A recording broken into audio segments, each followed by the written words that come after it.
Infertility क्या होता है? प्रचलित जो वर्ड है बांझपन, लेकिन ये बांझपन वर्ड मुझे बहुत खराब लगता है। मेल में भी इनफर्टिलिटी के इश्यूज हो सकते हैं। अभी देख रहे हो बच्चों का लाइफ स्टाइल कैसा है। रात को 2 बजे 3 बजे सोएंगे, सुबह 10 बजे 11 बजे उठेंगे। पिज्जा, बर्गर, मोमोज, बहुत ज्यादा ये सब टॉक्सिक्स होते हैं। इसके कारण से भी इनफर्टिलिटी बहुत ज्यादा राइजिंग ट्रेंड में है। थायराइड भी एक इशू है, पीसीओडी, पीसीओएस, क्या ये 3-4 फैक्टर भी इनफर्टिलिटी के कॉज को बढ़ा देता है? फॉर एग्जाम्पल किसी फीमेल में इशू है तो अब नेक्स्ट स्टेप क्या है? क्या ट्रीटमेंट ऑप्शन अवेलेबल है? और आप तो पिछले 30 साल से इस पे काम कर रहे हो, आपको इनफर्टिलिटी स्पेशलिस्ट बोला जाता है रायपुर में। तो मैम ये बताइए कि ये टेस्ट ट्यूब बेबी है क्या? क्या आईवीएफ के अलावा भी कोई ट्रीटमेंट ऑप्शन अवेलेबल है लोगों के लिए? मैम तो आईवीएफ की कॉस्ट कितना पड़ जाता होगा रफली? देखो, एक बेबी कंसीव होना है तो आप पहले मानसिक रूप से कंसीव हो, पहले माँ बनो मन से, तब आपकी बॉडी में बच्चा आएगा। फैमिली का जो एनवायरनमेंट रहता है उतना स्ट्रेस, बच्चा नहीं हो रहा है, बच्चा हर कोई ये पूछेगा 4 साल हो गया बहू को आए, अभी तक कुछ कभी नहीं।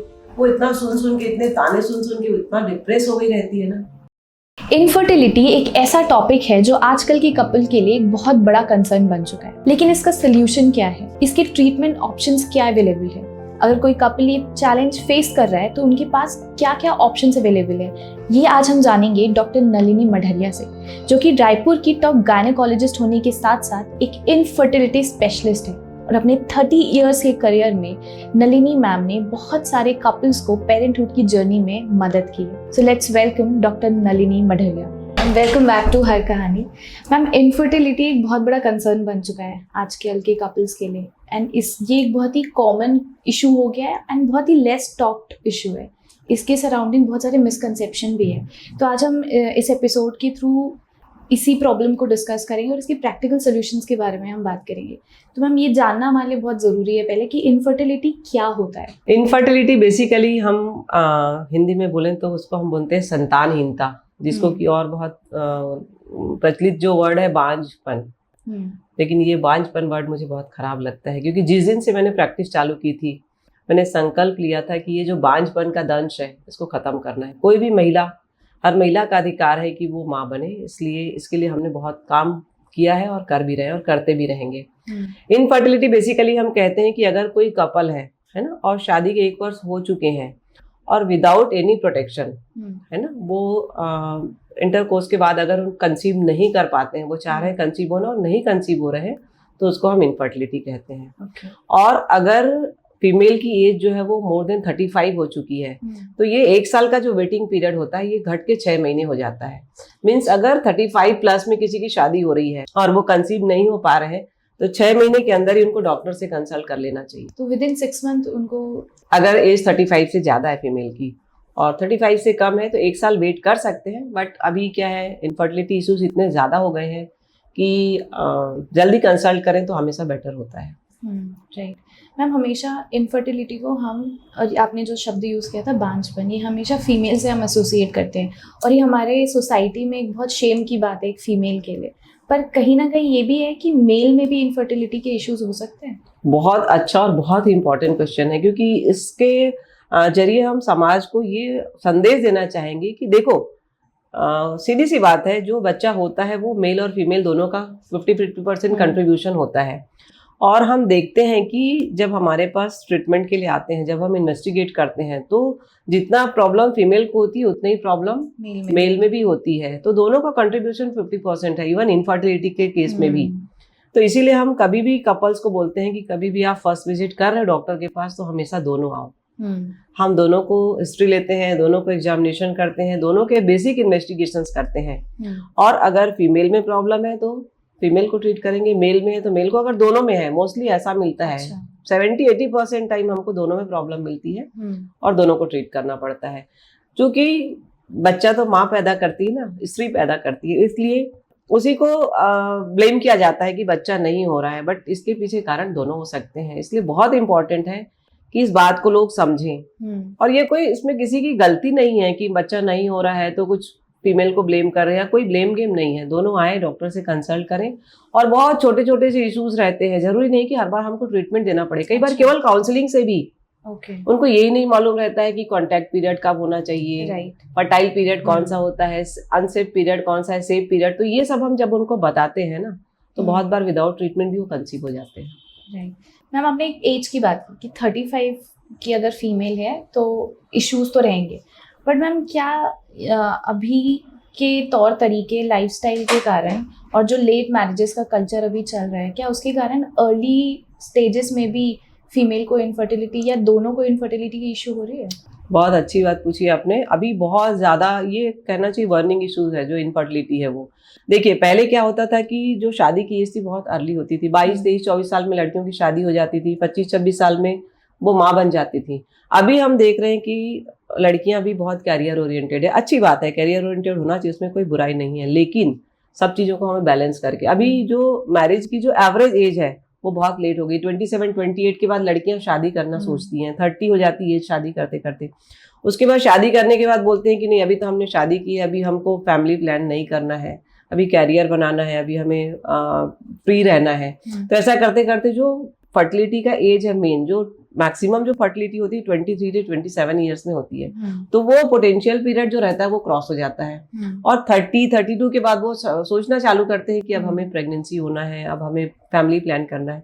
तो वो कहीं ना कहीं इनफर्टिलिटी के उसमें जाने लगते हैं, फर्टिलिटी डिक्लाइन होने लगती है एक एज के बाद। राइट, इसीलिए बोला जाता है कि टाइम पे आप Yes. शादी करो। और लोगों को एक्चुअली अवेयरनेस भी नहीं है इनफर्टिलिटी क्या होता है और ये किन कारणों से हो सकता है। और अभी आजकल ये केसेस बढ़ते जा रहे हैं बहुत इनफर्टिलिटी के। मैम क्या इसके पीछे इशू क्या है, रिस्क फैक्टर क्या है, क्यों इतने केसेस बढ़ गए हैं पहले के कंपेयर? देखो इसमें ना 4-5 चीजों पे मैं बताना चाहूंगी आपको। एक तो मैंने पहला बताया कि एज फैक्टर सबसे important, the most important factor is age factor. Female की एज ज्यादा होती है, मेल की एज भी ज्यादा ही रहेगी, पहला चीज।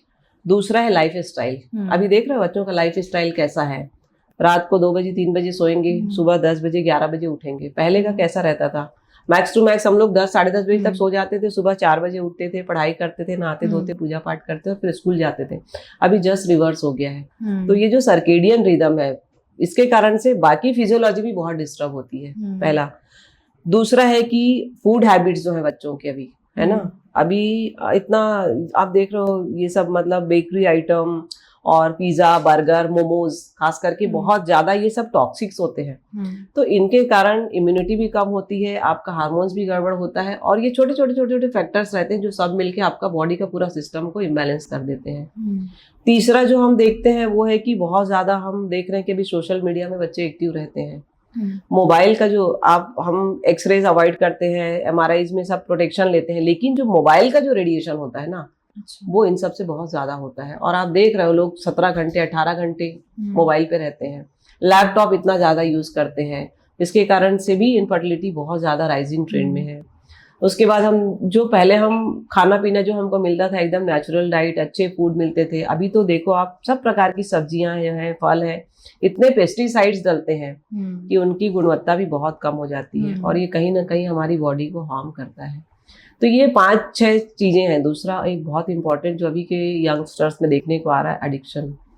बहुत मतलब एडवांसमेंट समझते हैं, आधुनिकता बोलते हैं जिसको, कि ये मैं तो कहती हूँ कि आधुनिकता नहीं है, ये बहुत बैड कल्चर में जा रहे हैं।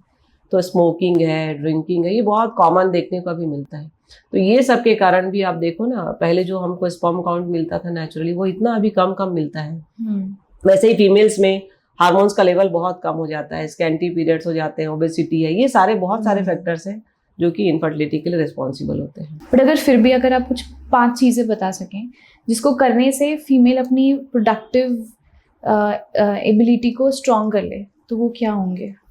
देखिए कोई भी चीज का जो कारण रहता है उसी को हमको दूर करें तो वही उसका सॉल्यूशन होता है ना? तो जैसा हमने डिस्कस किया अभी कि एक तो बहुत लेट एज में जो मैरिजेस हो रहे हैं, तो अगर हो सके तो एक कंफर्टेबल एज में, जैसा कि 26, 27 तक भी अगर मैरिज हो जाए तो वो ठीक है ना। उसके बाद लेट एज में अगर मैरिज कर रहे हैं और प्लानिंग नहीं कर रहा है प्रेगनेंसी के लिए, तो उस पे कुछ ऑप्शंस है, वो मैं भी नेक्स्ट स्टेप में बताऊंगी आपको।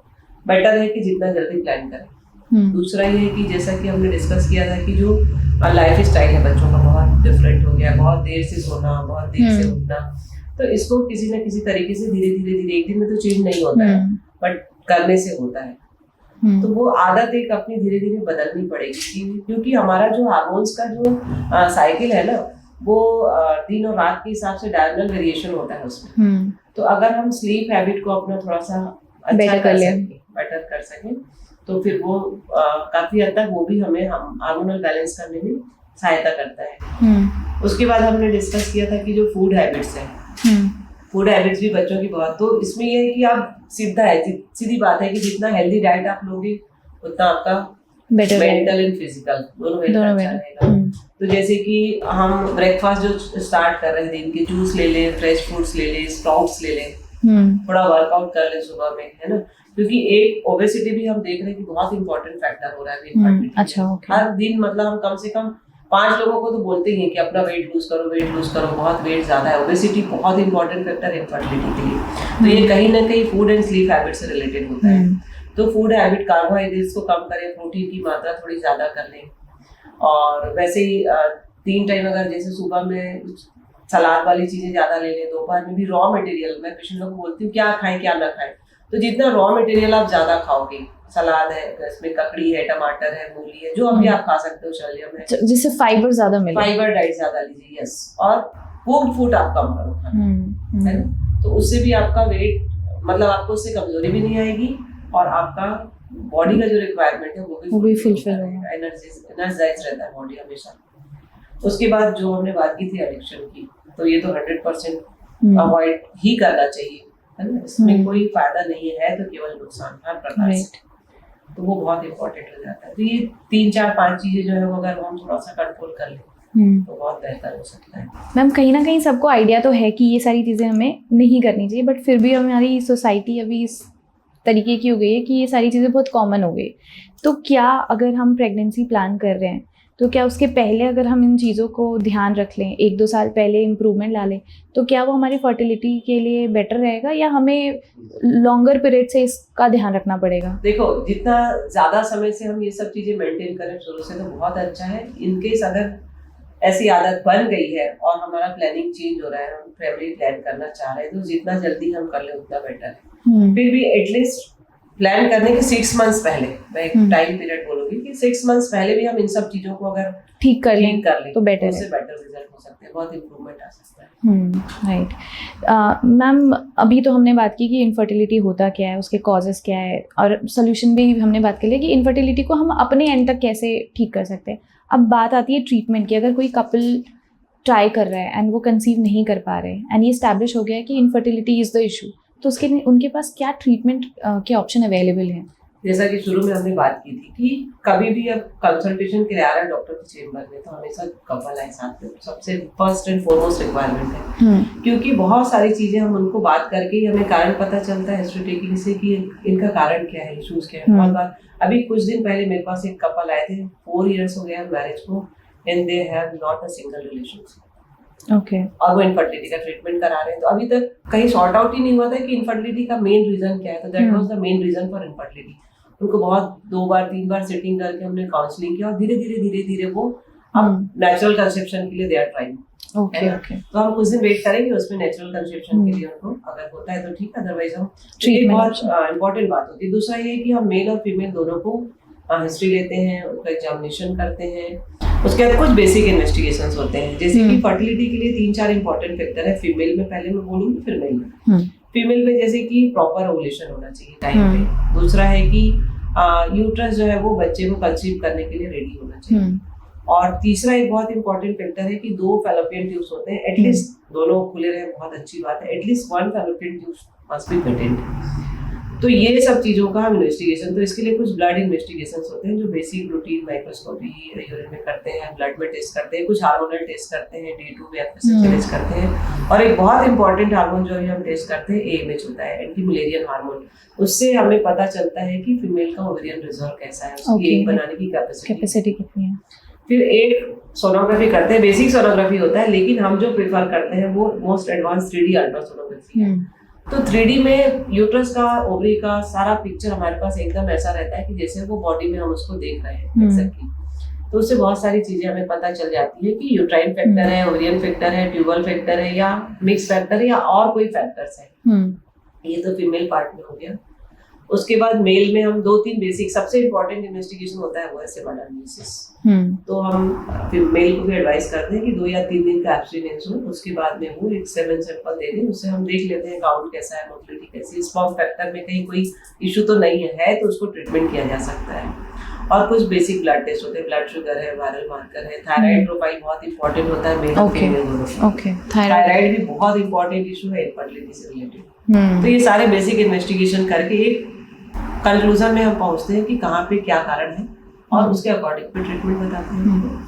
मैम एक क्वेश्चन मैं ये जानना चाहती हूँ कि हमने लाइफस्टाइल वगैरह तो कवर कर लिया, आपने यूज़ किया था थायराइड भी एक इशू है, थायराइड भी आजकल कॉमन होता जा रहा है एंड इसके साथ साथ हम देखते हैं पीसीओडी, पीसीओएस, ये सारी भी चीज़ें फीमेल्स में आ रही है, जो क्या ये 3-4 फैक्टर भी इनफर्टिलिटी के कॉज को बढ़ा देता है? बहुत इंपॉर्टेंट फैक्टर है। मैं बताऊँ आपको, रोज कम से कम 5 से 7 पेशेंट तो मैं डेली की ओपीडी में देखती हूँ पीसीओडी के।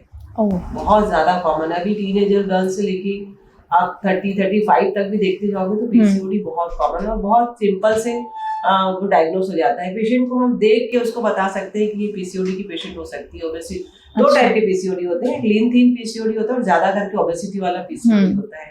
तो पेशेंट को, फीमेल को देख के समझ में आ जाता है कि इसको इसकी समस्या हो सकती है, ओबेसिटी रहेगी। बेसिकली पीसीओडी में जो हमारा मेल और फीमेल हार्मोन का जो बॉडी में बैलेंस होता है वो गड़बड़ हो जाता है। मेल हार्मोन का रेशियो थोड़ा सा बढ़ जाता है, एंड्रोजन लेवल बढ़ जाते हैं, तो उसके कारण जैसे मेल में हेयर पैटर्न होता है, जैसे फेशियल हेयर्स बहुत ज्यादा होते हैं, एक्ने आजकल बहुत ज्यादा देखने को मिलता है। प्लस उसमें जब हम उनकी हिस्ट्री लेते हैं तो पता चलता है कि उसके पीरियड्स बहुत इरेगुलर हैं। कई बार 2-2, 3-3, 4-4 महीने तक पीरियड्स ही नहीं होते हमको, या कई बार जब तक मेडिसिन नहीं खाए पीरियड नहीं होते हैं, होते भी है तो बहुत स्कैंटी पीरियड्स होते हैं। तो ये सब इंडिकेट करता है कि उसको पीसीओडी की समस्या हो सकती है। फिर हम अल्ट्रासाउंड से वो कंफर्म हो जाता है। अल्ट्रासाउंड का एक टिपिकल पिक्चर रहता है जिसको कि हम नेकलेस पैटर्न बोलते हैं ओवरी में, मतलब ऐसे ओवरी में पेरीफेरी में छोटे-छोटे फॉलिकल्स दिखते हैं। तो ये एकदम क्लासिकल डायग्नोसिस हो जाता है, ओवरी का वॉल्यूम और ये पैटर्न देख के डायग्नोस हो जाता है कि पीसीओडी है। दूसरा आपने पूछा थायराइड। थायराइड जो है मेल और फीमेल दोनों में हो सकता है, उसके कारण इनफर्टिलिटी का इशू।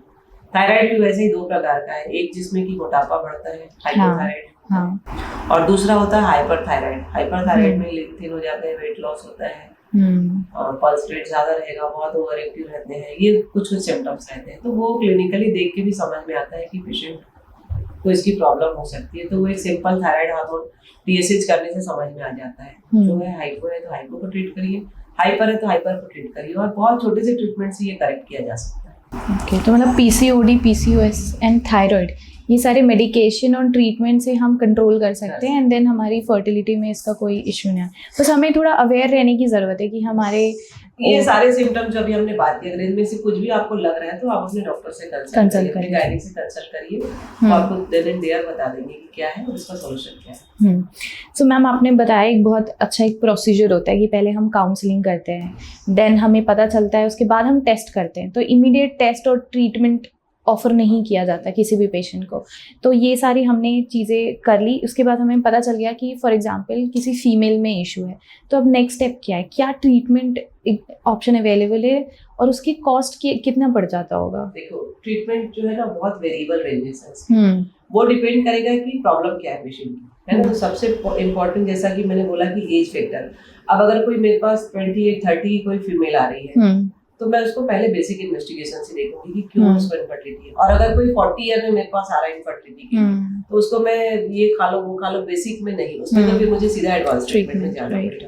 या किसी की शादी को 1 साल 2 साल 3 साल, ज्यादा मैरिटल लाइफ बहुत ज्यादा नहीं है तो भी हम बेसिक ट्रीटमेंट से ही चालू कर सकते हैं। लेकिन अगर किसी की मैरिड लाइफ मान लो 10-12 साल हो गए, 15 साल हो गए, तो हम उसको बोलेंगे 2 साल ये खा के देखो, तो वो गलत है। तो केस वाइज हमें स्टेप प्रोग्राम करना पड़ता है, इसको हम बोलते हैं कि मतलब कस्टमाइज करना पड़ता है अकॉर्डिंग टू पेशेंट।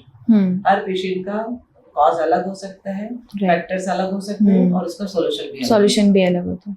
तो मैम हमने ये बहुत सुना है टेस्ट ट्यूब बेबीज, हमें पिक्चर क्लियर नहीं है इसकी, सुना तो बहुत है, इसमें हमने रिजल्ट्स भी बहुत देखे हैं इंडिया में, और आप तो पिछले 30 साल से इस पे काम कर रहे हो, आपको इनफर्टिलिटी स्पेशलिस्ट बोला जाता है रायपुर में। आपने बहुत सारे पेरेंट्स को, बहुत सारे कपल को पेरेंटहुड की जर्नी में बहुत मदद की है। तो मैम ये बताइए कि ये टेस्ट ट्यूब बेबी है क्या? ये जो कपल को पेरेंटहुड की जर्नी तक ले जाने का जो सफर है ना बहुत सुखदायी होता है। इसमें बहुत सारे हर्डल्स भी आते हैं, ऐसा नहीं है कि आए और हो गया सब कुछ, है ना। क्योंकि देखो टेस्ट टू बेबी जो लेमन टर्म में टेस्ट टू बेबी होते हैं आईवीएफ, इन विट्रो फर्टिलाइजेशन, ठीक है। तो बेसिक फिजियोलॉजी जो हमारी बॉडी की क्या रहती है कि एग रिलीज होता है, इंटरकोर्स के दौरान स्पर्म अंदर जाता है, यूट्रस से होकर फैलोपियन ट्यूब में जाएगा, फैलोपियन ट्यूब में एग और स्पर्म मीट करते हैं, वहां पे एम्ब्रियो डेवलपमेंट होना चालू होता है और 4 to 5 डेज में वहां के यूट्रस में इम्प्लांट होता है। ये नेचुरल प्रोसेस है। ये जो प्रोसेस बॉडी में नहीं हो पा रहा है किसी भी कारण से, अगर ट्यूब में ब्लॉक है, अगर ओवुलेशन प्रॉपर नहीं हो रहा है, स्पर्म फैक्टर पुअर है, वो फर्टिलाइज नहीं कर पा रहा है एक को जाके, या और भी कोई फैक्टर्स है जिसमें कि नेचुरल तरीके से प्रेगनेंसी नहीं हो पा रही है और बेसिक ट्रीटमेंट से भी प्रेगनेंसी नहीं हो पा रही है, तो फिर हमको आईवीएफ या टेस्ट टू बेबी ऑप्ट करना पड़ता है। टेस्ट टू बेबी इसलिए बोलते हैं इसको क्योंकि ये सारा जो प्रोसेस है इन विट्रो फर्टिलाइजेशन, जैसे मैंने बोला कि बॉडी के बाहर करते हैं, तो इसका बहुत बेसिक चीज जो है वो मैं आपको बता देती हूँ कि इसमें हम फीमेल को, जैसे नेचुरल साइकिल में 1 या 2 अंडे बनते हैं, तो इसमें हम कोशिश करते हैं कि थोड़े से ज्यादा अंडे 6, 7, 8 तक बन जाए तो बहुत अच्छा है। तो उससे क्या है सक्सेस का रेशियो थोड़ा बढ़ जाता है। और एक ही बार प्रोसेस करके हम 2 या 3 साइकिल के लिए इसको ट्रीटमेंट को आगे बढ़ा सकते हैं, बार बार ये प्रोसेस करने की जरूरत नहीं। तो एग बनाने के लिए कुछ इंजेक्शन हम पीरियड के 2nd 3rd डे से चालू करते हैं। 10 to 12 डेज डेली इंजेक्शन लगते हैं और जब फॉलिकल मैच्योर हो जाते हैं तो हम आईवीएफ ओटी में जो एग्स रहते हैं उसको बाहर रिलीज करते हैं।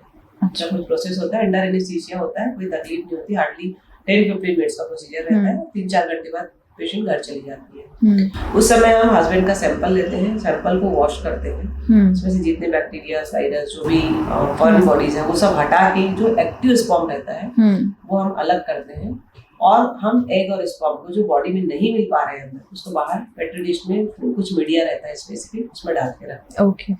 और उसको एक इंक्यूबेटर होता है जो हमारी बोन की तरह से काम करता है, बिल्कुल जैसा बॉडी के अंदर का यूट्रस का जो एनवायरनमेंट रहता है वो एनवायरनमेंट वहाँ पे इंक्यूबेटर में रहता है, उसमें हम उसको रखते हैं, फिर वो फर्टिलाइज वहाँ पे होता है, फिर वो step by step 2nd day 3rd day ऐसा उसको देखते जाते हैं कि एम्ब्रियो का डेवलपमेंट कैसा हो रहा है। और जब एम्ब्रियो डेवलप हो जाता है, यूजुअली हम लोग प्रेफर करते हैं ब्लास्टोसिस्ट ट्रांसफर, वो मैं बताऊंगी आपको क्या होता है। तो वो हम जब रेडी हो जाता है इधर यूट्रस को प्रिपेयर करने के लिए मेडिसिन देते हैं और जब भ्रूण तैयार हो जाता है तो उसको वापस हम यूट्रस में इम्प्लांट कर देते हैं। ये पूरा बेसिक प्रोसेस है आईवीएफ टेस्ट के लिए। तो मतलब हमने फर्स्ट प्रोसेस को एक पिट्री डिश में कर लिया एंड देन फिर बाकी के लिए मतलब फिर देन नेचुरल प्रेगनेंसी की तरह 9 मंथ्स का वो ग्रोथ होता है एंड देन नेचुरल प्रेगनेंसी की तरह से ग्रोथ होता है, लेकिन हमें कुछ सपोर्ट ट्रीटमेंट जो है देना पड़ता है क्योंकि सारा बॉडी के बाहर हुआ है प्रोसेस। तो इसको थोड़ा सा, जैसे कि हम लोहे को और सोने को एक जैसा नहीं रखेंगे, राइट, लोहा जैसा रखते हैं, सोने को सोने, तो ये थोड़ा प्रेशियस प्रेगनेंसी हो जाता है, तो इसमें हमें थोड़ा केयर भी ज्यादा चाहिए, कुछ मेडिकेशन भी ज्यादा देने पड़ते हैं। अच्छा, ओके, तो ये हो गया आईवीएफ। क्या आईवीएफ के अलावा भी कोई ट्रीटमेंट ऑप्शन अवेलेबल है लोगों के लिए? देखो, बहुत बेसिक ट्रीटमेंट की हमने बात की कि हम कुछ इन्वेस्टिगेशन करते हैं, मेडिसिन देते हैं।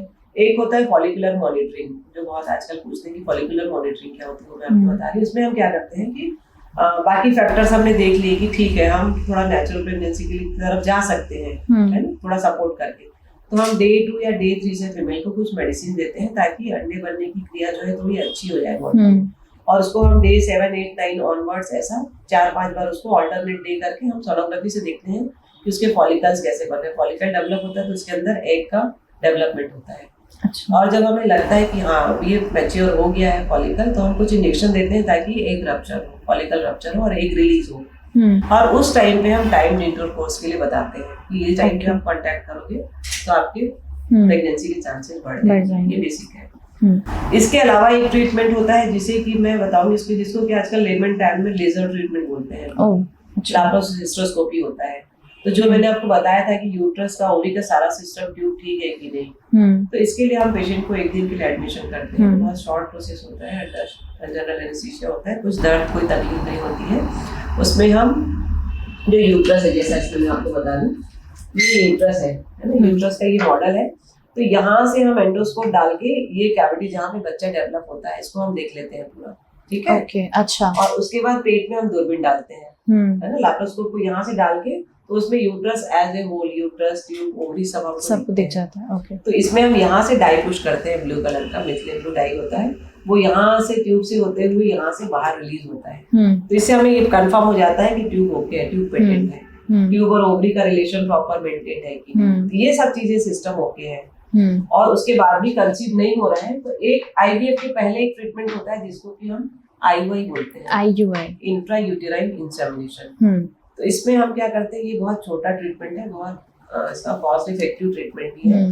तो इसमें अंडे बनने के लिए कुछ टैबलेट और इंजेक्शन देते हैं और जब एग रिलीज होने वाला है उस टाइम पे सीमेन सैंपल लेके उसको वॉश करके डायरेक्ट यहाँ पे हम सीमेन सैंपल को एक छोटे से पतले से ट्यूब से लेके यहाँ रिलीज कर देते हैं। अच्छा, ओके। फिर वो जो है एग और स्पर्म मिलने का काम जो है वो नेचुरल कल्चर। सो ये इनसाइड बॉडी ही होता है, बस स्पर्म को हमें वहाँ तक एक्सटर्नली पहुंचाना होता है। That is IUI. And IVF में हमारा पूरा ही बाहर मेटिंग होती है एंड देन बाद में हम उसको वहाँ पे करते हैं। मैम तो आईवीएफ की कॉस्ट कितना पड़ जाता होगा रफली? देखो आईवीएफ का कॉस्ट जो है ना एकदम एक लाइन में बताना बहुत मुश्किल है क्योंकि जैसे मैंने बोला केस टू केस वेरी करता है। अब किसी पेशेंट का ओवेरियन रिजर्व अच्छा है कि जैसे ट्यूबल फैक्टर है, अंडे बन रहे हैं, स्पर्म फैक्टर भी ठीक है, तो उसको कई बार हम मिनिमम ओवेरियन स्टिमुलेशन बोलते हैं, लो कॉस्ट आईवीएफ भी बोलते हैं। अच्छा। तो उसमें क्या है कि हम इंजेक्शंस की संख्या भी कम हो जाती है, उसके कारण पेशेंट का जो है कॉस्ट इफेक्टिवनेस होता है। तो अगर हम लो कॉस्ट आईवीएफ में जाए तो सारा प्रोसेस 1 लाख के अंदर में हो जाता है। Okay. अगर हमको पूरा फुल फ्लेजेड आईवीएफ करना है, 10 से 12 दिन इंजेक्शन लगाने हैं और पूरा प्रोसेस करना है, तो उसमें डिपेंड करता है 1 लाख से 1.5 लाख के बीच में हो जाता है। अगर कुछ और एक्स्ट्रा इंजेक्शंस लगाने पड़ रहे हैं, एक्स्ट्रा डोज देना पड़ रहा है तो थोड़ा प्लस हो सकता है। अदरवाइज हमारी कोशिश रहती है कि इस रेंज में पेशेंट का हो जाए। किसी का कुछ स्पेसिफिक फैक्टर है तो फिर हमको एड ऑन करना पड़ता है उसमें। और सबसे इम्पोर्टेंट बात ये है कि ये जो 1 लाख या 1.5 लाख का जो हम खर्च बता रहे हैं, जरूरी नहीं कि पेशेंट एक बार में ही पे करे। अच्छा। उसके लिए ईएमआई की फैसिलिटी हमने रखी है। ओके। तो एकदम से बर्डन नहीं होता है किसी को, पर अगर उसको लगता है कि वो 2-3 महीने में 3-4 पार्ट में करके पेमेंट करना चाह रहा है तो उस तरीके से भी कर सकता है। तो फिर हम प्रोसेस चालू कर देते हैं और धीरे धीरे करके वो काम हो सकता है। एंड मैम आईयूआई का क्या है? आईयूआई में ज्यादा खर्च नहीं होता, 10-12 हज़ार में हो जाता है आईयूआई का। इसलिए मैंने बोला था कि कॉस्ट इफेक्टिव ट्रीटमेंट है, 10-12 हज़ार का खर्च आता है और केस टू केस मैटर करता है। एंड मैम लेजर ट्रीटमेंट की भी आपने बात की थी, उसका भी कॉस्ट क्या पड़ता है? लैप्रोस्कोपी में यूजुअली हॉस्पिटल का खर्चा आता है 20-22 हज़ार के आसपास, मेडिसिन वगैरह करके आप 30-35 तक मान के चलो। और केवल हिस्ट्रोस्कोपी अगर करना आईवीएफ के पहले तो वो तो 15 से 20 हज़ार के अंदर में सब मेडिसिन वगैरह सब करके सब कर। तो मैम ये जो आईवीएफ है उसमें इंजेक्शंस अप्रोक्सीमेटली कितने देने पड़ते हैं मदर? आईवीएफ में मान के चलिए 10 से 12 दिन इंजेक्शन लगते हैं, मिनिमम 9 डेज टू 12 डेज, और एक दिन में मान के चलो कि 5 to 6,000 का इंजेक्शन लगता है। तो आईवीएफ का जो कॉस्ट होता है ना, ये सब के कारण है, इसके इंजेक्शंस महंगे आते हैं। तो आप अगर 12 दिन इंजेक्शन लगा रहे हो, दिन में 5,000 का भी लगा तो 60,000 का तो मिनिमम इंजेक्शन का ही कॉस्ट हो गया। उसके बाद इसके जो डिस्पोजेबल्स होते हैं, जो टेस्ट ट्यूब और वो सारा जो यूज करते हैं, मीडिया इंपोर्टेड रहता है पूरा। हाँ। तो उसका जो कॉस्टिंग है वो भी मान के चलिए 10 से 15 हज़ार के बीच में केवल डिस्पोजेबल्स यूज होते हैं। ओके। जो वन टाइम यूज होते हैं। उसके बाद एम्ब्रियोलॉजिस्ट का चार्ज रहता है, एनेस्थेटिस्ट का रहता है, स्टाफ का रहता है, लैब, एंड देन इंक्यूबेटर जिसमें उसको रखते हैं उसका अलग कॉस्ट आता है। इसलिए आईवीएफ जो है थोड़ा सा बड़ा कॉस्टली प्रोसीजर है, लेकिन हम लोग एंड टाइम टेकिंग भी है, जितना हम मिनिमाइज कर सकें। हम लोग के यहाँ पे हम लोग का वो है, सुलभतम पैकेज में अधिकतम सफलता। अच्छा, ये आपका मोटो है। हाँ, तो वो हम कोशिश करते हैं जितना। आप कई बार तो बहुत पुअर पेशेंट रहता है, मुझे लगता है कि इसका करना ही है, इसको और कोई ऑप्शन नहीं है, तो मैं बहुत बार चैरिटी भी करती हूँ। मतलब मैं आपको बताऊंगी, लोगों को विश्वास हो या ना हो, मैंने 10,000 रुपये में भी आईवीएफ करके दिया है। और अच्छा, अरे वाह। तो मुझे लगता है कि ऊपर वाले ने जब इतनी काबिलियत दी है तो लोगों की मदद मिलनी चाहिए। मैम क्या ऐसा भी हुआ है कि ट्रीटमेंट लेने के बाद भी प्रेगनेंसी नहीं हो पाई है? आईवीएफ कर रहे हैं मतलब लोगों को लगता है कि अब तो 100%। सबसे पहला हम सेंटेंस पेशेंट को बोलते हैं कि हम बहुत अच्छे इलाज की गारंटी देंगे, इलाज की रिजल्ट की गारंटी आप नहीं दे सकते, क्योंकि सारा प्रोसेस जो है बॉडी के बाहर हो रहा है। आपका एग की क्वालिटी कैसी है, आपके स्पर्म की क्वालिटी कैसी है, आपका यूट्रस का एक्सेप्टेंस कैसा है। बहुत बार हम लोग बहुत अच्छा एम्ब्रियो भ्रूण बना के भी ब्लास्टोसिस बना के डालते हैं, प्रेगनेंसी नहीं आती है। और कई बार ऐसा लगता है कि एम्ब्रियो थोड़ा सा वीक है, अगर यूट्रस बहुत अच्छा एक्सेप्टेंस है उसका, तो वो उसको इम्प्लांट कर लेता है। तो हम कोई भी पेशेंट को जब काउंसलिंग करते हैं तो सबसे पहले बताते हैं कम से कम आप मेंटली प्रिपेयर रहो 2 साइकिल के लिए। हमारी कोशिश ये रहेगी कि आप फर्स्ट अटेम्प्ट में कंसीव हो जाओ। कोई डॉक्टर नहीं चाहेगा कि उसका केस सक्सेस ना हो, राइट, लेकिन आपको तैयार रहना पड़ेगा दोनों चीजों के। मिनिमम 2 साइकिल लग सकती है। आईवीएफ का मैक्सिमम सक्सेस रेट बहुत अच्छे सेंटर में, बहुत अच्छे कंडीशन में भी आप करोगे तो मैक्सिमम 50 to 60% होता है। मतलब 10 पेशेंट का हमने किया तो 6 कंसीव हो गए, 4 नहीं हुए। तो आप उस 6 में आओगे कि 4 में आओगे, ये इसकी कोई गारंटी नहीं दे सकते, राइट। बहुत बार पेशेंट, जैसे हमारा प्रोटोकॉल यूजुअली कि हम लोग 2 एम्ब्रियो ट्रांसफर करते हैं, तो बहुत बार ट्विंस होते हैं, अच्छा, बहुत बार सिंगल होता है। हमारे यहाँ पे ट्विंस बहुत ज्यादा होते हैं। कई बार पेशेंट डिमांड करते हैं कि ट्विंस, मतलब नहीं, ट्विंस बाय डिमांड नहीं करेंगे हम, इसलिए करते हैं क्योंकि 1 से डालने से 2 से सक्सेस थोड़ा सा ज्यादा बढ़ जाता है। कई बार एक ही कंसीव होता है उसमें से, कई बार दोनों हो जाता है, ट्रिपलेट भी हो जाता है, 2 का 3 भी हो जाता है, फिर उसको हमें रिड्यूस करना पड़ता है। हाँ। तो बहुत सारे फैक्टर्स रहते हैं, इसलिए हम काउंसलिंग के समय पेशेंट लोग को धीरे-धीरे, क्योंकि वो इतना फिजिकल और मेंटल स्ट्रेस में रहते हैं, इकोनॉमिकल स्ट्रेस में, तो ये बताना जरूरी रहता है, ताकि अगर बहुत अच्छा रिजल्ट आए बहुत अच्छी बात है, लेकिन अगर नहीं आया किसी का 100% उनके हाथ में नहीं, 100% हमारे हाथ में। तो हम पेशेंट को यही समझाते हैं, आप अपना बेस्ट करो, हम अपना बेस्ट करें, हम छोड़ दो। तो ना ही सिर्फ प्रेगनेंसी के लिए और ना ही सिर्फ इनफर्टिलिटी से बचने के लिए, बल्कि आईवीएफ और आईयूआई जैसे ट्रीटमेंट के लिए भी हमें ये इंश्योर करना ज़रूरी है कि हमारी लाइफस्टाइल अच्छी हो, हमारा खान पान अच्छा हो, ताकि हमारा स्पर्म क्वालिटी बेटर हो, हमारे एग इतने बात है। आप जितना अच्छा बीज डालोगे, जितना अच्छा आपका खेत उर्वरक क्षमता उसकी रहेगी, उतना अच्छा फसल। वैसे ही रहेगी भी एग्जैक्टली, स्पर्म अच्छा रहेगा, एग की क्वालिटी अच्छी रहेगी, एम्ब्रियो अच्छा बनेगा, प्रेगनेंसी सक्सेसफुल होता है। तो इसीलिए बेसिक से हम लोग ट्रीटमेंट करना चालू करते हैं, सीधे नहीं कि आईवीएफ और आईवीएफ चालू कर दिया। आईवीएफ करना भी है तो एटलीस्ट 1 महीने 2 महीने पहले हम पेशेंट को बहुत अच्छे से प्रिपेयर करते हैं, ताकि उसका number of eggs, quality of eggs और स्पर्म इम्प्रूव हो सके। तो हमें ये सारे फैक्टर्स को भी तीनों एंगल से देखना चाहिए कि हमारी लाइफस्टाइल, हमारा खान पान, सारी चीज़ों को हमारे ओवरऑल सक्सेस के लिए बेनिफिट रहे। सबसे इम्पोर्टेंट चीज़ है पॉजिटिव थिंकिंग, क्योंकि वो जब हमारे पास आते हैं ना तो इतने नेगेटिव रहते हैं नेचुरली ना, इतना इधर खर्च कर लिया, उधर खर्च कर लिया, 10 डॉक्टर के पास चले गए, फूक झाड़ भी करा लिए, सारा कुछ करा के फिर लास्ट में आते हैं हमारे पास। तो पहले उनको धीरे धीरे उनकी नेगेटिविटी को हटानी पड़ती है काउंसलिंग कर करके, उनको थोड़ा पॉजिटिव एटीट्यूड आता है, क्योंकि आप अगर नेगेटिव रहोगे तो रिजल्ट भी नेगेटिव होगा, हम समझाते हैं। तो पहले आपको जैसे सिंपल सी बात है, अगर हम सब्जी बनानी है भिंडी की, तो हम पहले दिमाग में आ जाता है हमारे ना कैसे बनाएंगे, कैसा रहेगा वो। तो अगर आपको एक बेबी कंसीव होना है तो आप पहले खुद मानसिक रूप से कंसीव हो, पहले माँ बनो मन से, तब आपकी बॉडी में बच्चा आएगा, वो ग्रो करेगा, और उसी तरीके से बॉडी एक्ट करना शुरू। और इसके साथ साथ एक बहुत इंपॉर्टेंट चीज है कि केवल पेशेंट को, केवल कपल को नहीं, उसकी पूरी फैमिली को काउंसलिंग करनी। That is very important. क्योंकि फैमिली का जो एनवायरनमेंट रहता है, उतना स्ट्रेस, बच्चा नहीं हो रहा है, बच्चा हर कोई ये पूछेगा 4 साल हो गया, बहू को आए, अभी तक कुछ कभी नहीं। वो इतना सुन के, इतने ताने सुन के इतना डिप्रेस हो गई रहती है ना।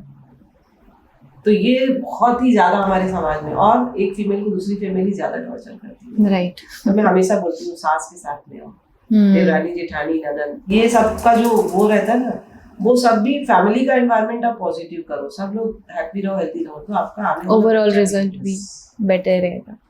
मैम, आपने पिछले 30 सालों से इस आशीर्वाद हॉस्पिटल के जरिए बहुत सारे पेरेंट्स को, बहुत सारे कपल्स को पेरेंटहुड की जर्नी में हेल्प की है। आपने कितने केसेस ऐसे हैंडल किए हैं जिसमें सक्सेस रेट रहा है आपका, और आपका एक क्या एक्सपीरियंस रहता है आपका, ये इतने सालों का आपका मिला जुला क्या एक्सपीरियंस है? देखो, अभी तक मैं ना काउंट मैंने नहीं किया, मैं करती भी नहीं, मैं कभी नहीं देखती कि कितने केस किए, कितने कैसा क्या हुआ। थाउजेंड्स, मोर देन थाउजेंड्स से ये मैं बोल सकती हूँ बेबी अभी जो ऑलरेडी बॉर्न हो चुके हैं। कई बार हम लोग एक हमारे यहाँ कार्यक्रम होता है, हम लोग 1 साल 2 साल में करते थे, बेबी मीट का एक फंक्शन होता है एनुअल। तो जितने भी बेबी डिलीवर हुए हमारे यहाँ के, उनको हम सबको इन्वाइट करते हैं पेरेंट्स के, और लास्ट टाइम तो ऑलमोस्ट 300 से ज्यादा बच्चे थे जिन्होंने एक साथ मिलके केक काटा था। अरे वाह! वो बहुत ही ग्रैंड फंक्शन होता है, और अपने आप में बहुत यूनिक फंक्शन होता है। तो एमपी से, उड़ीसा से, झारखंड से, वेस्ट बंगाल से, जितने इधर उधर के पेशेंट है ना, सबको हम इन्वाइट करते हैं, और मैक्सिमम लोग आते हैं और वो लोग सब अपना एक्सपीरियंस शेयर करते हैं। तो जब हमारे पास पेशेंट आता है ना, लोग बोलती है पेशेंट मेरे पास 2 बार बहुत रोते हैं। एक बार जब पहली बार आप आते हैं ना, तो अपना स्ट्रेस, अपनी व्यथा सुनाते सुनाते बच्चा नहीं है, रोते हैं। और एक बार जब बच्चे को गोद में लेके जाते हैं, हाँ, तब वो दोनों मोमेंट रहता है। तो ये जो एक्सपीरियंस है ना इतने 30 सालों का, लोगों से जुड़ के सुन के इतना वो हो गया है कि हम अपना पूरा जी जान लगा देते हैं कि इनको आए हैं हमारे पास तो इनको निराश होके ना जाए। मैम अभी आपने बताया कि लोग अलग अलग शहरों से, अलग अलग स्टेट से आपके पास आके ट्रीटमेंट लेते हैं, पर जो लोग दूर से आ रहे हैं, वेस्ट बंगाल, उड़ीसा, मध्य प्रदेश, उनका यहाँ पे कोई रिलेटिव नहीं है, कोई जान पहचान का नहीं है, तो उनके लिए क्या सुविधाएं हैं? अगर वो यहाँ से ट्रीटमेंट ले रहे हैं तो उनके रहने का, खाने का, उसके लिए क्या फैसिलिटी? बहुत इम्पोर्टेंट है और लोगों की जानकारी के लिए बहुत ही ज़रूरी सवाल है, क्योंकि बाहर से कोई भी आया है ना तो शहर में जल्दी से कोई उनको रेंट पे भी नहीं देता है ना। तो यहाँ पे हमने ना फीमेल्स के लिए, इवन फैमिली के लिए भी यहाँ पे 2 हमारे पास हॉस्टल जैसा पूरा अरेंजमेंट है। चाहे तो एक फीमेल भी अकेले रूम लेके उसमें रह सकती है। हॉस्पिटल के कैंपस के बिल्कुल पास में ही है। तो जैसे बाहर के पेशेंट रहते हैं तो कई बार आईवीएफ में 15 दिन, 20 दिन, महीने भर भी रुकना पड़ जाता है कभी-कभी, तो वो रूम रेंट पे ले लेते हैं। टिफिन की फैसिलिटी है, सब कुछ है। और डेली बेसिस पे हमारा जो हॉस्पिटल का स्टाफ है वो जाके उनको प्रॉपर चेकअप भी करता है। जैसे कोई रुका हुआ है, पल्स देखना है, बीपी देखना है, मेडिकेशन प्रॉपर ले रहे हैं कि नहीं ले रहे हैं, बच्चे की हार्ट बीट चेक करना है। कई बार तो पेशेंट आते हैं, आईवीएफ कराते हैं और पूरा 9 मंथ तक रुक जाते हैं। अच्छा। और बेबी लेके ही जाते हैं। दूर के रहते हैं, क्योंकि अगर कोई बहुत रिमोट एरिया से आया है, वहाँ पे ये सब फैसिलिटी नहीं है, तो बोलते हैं कि नहीं, हम रिस्क नहीं लेंगे, हम यहाँ से। तो ऐसा हमने प्रॉपर अरेंजमेंट करके रखा है और वो भी हम बहुत मतलब कम खर्च में उनको सब कुछ प्रोवाइड कर देते हैं। तो टिफिन से लेके रहना, खाना, सब कुछ अरेंजमेंट यहाँ पे है और एकदम सेफ एनवायरनमेंट में है। तो बाहर का कोई भी पेशेंट है जो रहना चाहे, वो उसके लिए सारी सुविधाएं यहाँ पे। तो आशीर्वाद हॉस्पिटल एक वन स्टॉप सोल्यूशन है कि ट्रीटमेंट तो आपको मिल ही जाएगा, बट साथ में रहने के लिए भी आपको सुविधा यहाँ पे बिल्कुल मिलेगी। मैम आईवीएफ और आईसीएसआई में क्या डिफरेंस है? आईवीएफ और इक्सी बहुत बार पूछते हैं पेशेंट लोग कि आईवीएफ और इक्सी क्या होता है। जैसे मैंने शुरू में बताया था कि आईवीएफ में हम क्या करते हैं कि हमने एग निकाला बॉडी से, स्पर्म लिया, वॉश किया और एक डिश में, एक मीडिया में दोनों को डाल के छोड़ देते हैं। आईवीएफ में क्या होता है, नेचुरल सिलेक्शन ऑफ स्पर्म होता है। जो मोस्ट फर्टाइल स्पर्म जो रहेगा, जो एक्टिव है, यस, वो जाके खुद से एग को पेनिट्रेट करके फर्टिलाइज करता है और एम्ब्रियो डेवलपमेंट शुरू हो जाता है। अगर स्पर्म फैक्टर वीक है, जैसे हमने डिस्कस किया था, काउंट बहुत कम है या स्पर्म बहुत वीक है, मोटाइल नहीं, उतना उसमें पोटेंसी नहीं है कि वो जाके एग को फर्टिलाइज कर सके। अच्छा। या कई बार एग का जो जोना है, जो कि कवरिंग रहती है, बहुत थिक है, जिसको कि स्पर्म पेनिट्रेट नहीं कर पा रहा है। तो इन सब का, जैसे कि ज्यादा एज वाले पेशेंट में यूजुअली देखा जाता है कि एक का जो कवरिंग रहता है बहुत थिक हो जाता है। तो उसमें हम क्या करते हैं कि एक और एडवांस मशीन है। अभी हमने छत्तीसगढ़ का पहला मोस्ट एडवांस मशीन जो है इक्सी का यहाँ पे हमने इंस्टॉल किया है। तो उसका एडवांटेज ये है कि वो उस मशीन में बहुत शॉर्ट टाइम में जो इक्सी प्रोसीजर बहुत फास्ट होता है। तो उससे फायदा ये होता है कि जो गैमेट का एक्सपोजर है बाहर के एनवायरनमेंट में बहुत कम समय के लिए होता है, तो उससे एम्ब्रियो की क्वालिटी अच्छी रहेगी। एम्ब्रियो की क्वालिटी अच्छी रहेगी तो सक्सेस रेट भी बढ़ जाता है। तो ये हमने नया मशीन अभी तक इंस्टॉल किया है। तो इसमें क्या है, एक एक इंजेक्शन के द्वारा एक एक स्पर्म को एग के अंदर इंजेक्ट किया जाता है। अच्छा, तो ये बोलते हैं इसको ICSI, intracytoplasmic injection of sperm. तो ये इसका एक्चुअल डिफरेंस। तो ये छत्तीसगढ़ में अभी ये होता है, सब लैब में रहता है, लेकिन ये जो मशीन हमने अभी जो इंस्टॉल किया है ये मोस्ट एडवांस मशीन है। इसलिए इसका जो काम बहुत फास्ट होता है और इसका एम्ब्रियो क्वालिटी, तो रिजल्ट भी फास्ट एंड बेटर मिलता है। ओके मैम, ये ब्लास्टोसिस्ट की आपने जिक्र किया था कुछ देर पहले, ये ब्लास्टोसिस्ट क्या, एक बार आप बता दीजिए। ब्लास्टोसिस्ट तो बहुत इम्पोर्टेंट अभी लोग पूछते हैं और लोगों को जो आईवीएफ करा रहा है उसको इसकी जानकारी होना भी बहुत जरूरी है कि ब्लास्टोसिस्ट क्या होता है। ब्लास्टोसिस्ट बेसिकली होता है जो 5 to 6 डेज का मैच्योर भ्रूण होता है, उसको हम ब्लास्टोसिस्ट कहते हैं। स्टेजेस ऑफ डेवलपमेंट रहते हैं डे 2 एम्ब्रियो, डे 3 एम्ब्रियो। तो हम कोशिश करते हैं कि ब्लास्टोसिस्ट तक ग्रो कर सके एम्ब्रियो, क्योंकि अगर एम्ब्रियो वही एम्ब्रियो ब्लास्टोसिस्ट तक ग्रो करता है जो फिट रहता है। अच्छा। जो बेस्ट क्वालिटी का एम्ब्रियो रहेगा वही ग्रो करेगा। जैसे 10 लोग रेस में दौड़ रहे हैं, जो बेस्ट रहेगा वो आगे निकल जाएगा। तो वैसे जो एम्ब्रियो की क्वालिटी जिसकी अच्छी रहती है। इसके साथ साथ ये भी बहुत इंपॉर्टेंट है कि आपका लैब का एनवायरनमेंट कैसा है। हमने शुरू से, वो भी हमने छत्तीसगढ़ का पहला है हमारा मॉड्यूलर लैब, तो वो हमने शुरू से मॉड्यूलर लैब बना के रखा है। तो उसका क्या रहता है कि एनवायरमेंटल कंडीशन जो अंदर के रहते हैं वो बहुत अच्छा परफेक्ट रहता है, जिससे कि एम्ब्रियो का ग्रोथ और डेवलपमेंट अच्छा होता है। आपका एम्ब्रियोलॉजिस्ट कैसा है, उसकी मतलब इसका स्किल कैसा है, आपके स्टाफ कैसे, इन सब चीज़ों के ऊपर डिपेंड करता है। तो ब्लास्टोसिस्ट अगर किसी का बन, हम लोग कोशिश करते हैं कि हम डे 5 का एम्ब्रियो ट्रांसफर करें, तो उससे जो है सक्सेस रेट बहुत अच्छा होता है। तो ये ब्लास्टोसिस्ट तक हम कोशिश करते हैं। अगर किसी का बहुत पुअर है, कोई फैक्टर है, तो डे 2 डे 3 करना पड़ता है, अदरवाइज 90% टाइम हम लोग ब्लास्टोसिस्ट ट्रांसफर करते हैं और इसमें सक्सेस भी अच्छा मिलता है। ओके, तो ये काफ़ी एक अच्छा प्रोसीजर है। मैम, आपने सारी चीज़ें बहुत अच्छे से हमें बताई है, एंड लास्ट में ये बस आपसे रिक्वेस्ट करना चाहूँगी कि कोई एक मैसेज आप हमारी यूथ को दे दें, जिससे उन्हें भी एक क्लैरिटी हो लाइफ में कि इनफर्टिलिटी से बच सके और एक हेल्दी प्रेगनेंसी की तरफ जा सके। बहुत अच्छा सवाल है, और एक बहुत इंपॉर्टेंट क्वेश्चन जिसमें हम डिस्कस नहीं कर पाए, वो मैं आपको अपनी तरफ से बताऊंगी।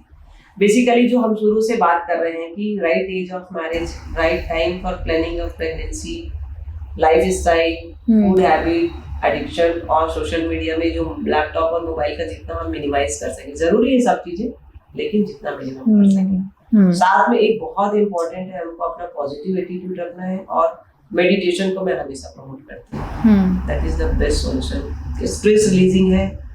आप 5 मिनट, क्योंकि बोलते हैं टाइम नहीं, सब कुछ के लिए टाइम आप मैनेज कर सकते हो। आप 10 मिनट भी मेडिटेशन करो, आप देखना आपकी लाइफ में बहुत सारी पॉजिटिव चीजें होने लगती है, आपका बिल्कुल यू टर्न हो जाता है लाइफ में।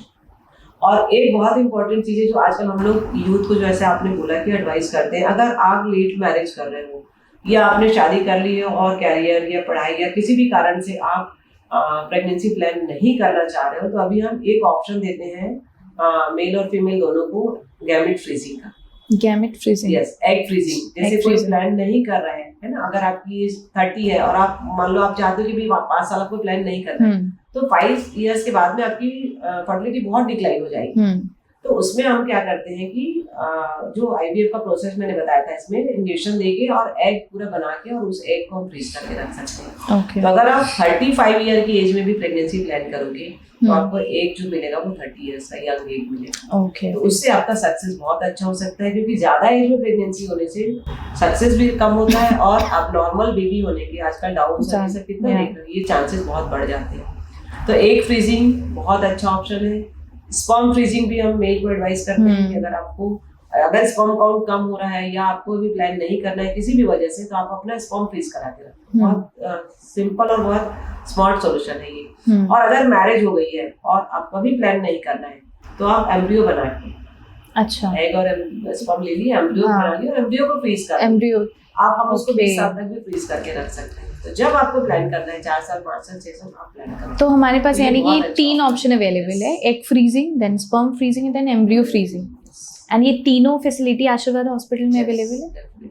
आई होप इस एपिसोड से आपको इनफर्टिलिटी के बारे में, आईवीएफ ट्रीटमेंट्स और आईयूआई के बारे में एक बहुत अच्छी इन्फॉर्मेशन मिली होगी। रायपुर का top gynaecologist and infertility specialist doctor Nalini Madhariya का ये हॉस्पिटल है, आशीर्वाद हॉस्पिटल, जो आपको डगनिया, रायपुर, छत्तीसगढ़ में मिल जाएगा। अगर आपको कोई भी इशू है प्रेगनेंसी से रिलेटेड, इनफर्टिलिटी से रिलेटेड, या आप नेचुरली कंसीव करने के लिए भी आपको गाइडेंस चाहिए, तो आशीर्वाद हॉस्पिटल आपके लिए गो टू सोल्यूशन है।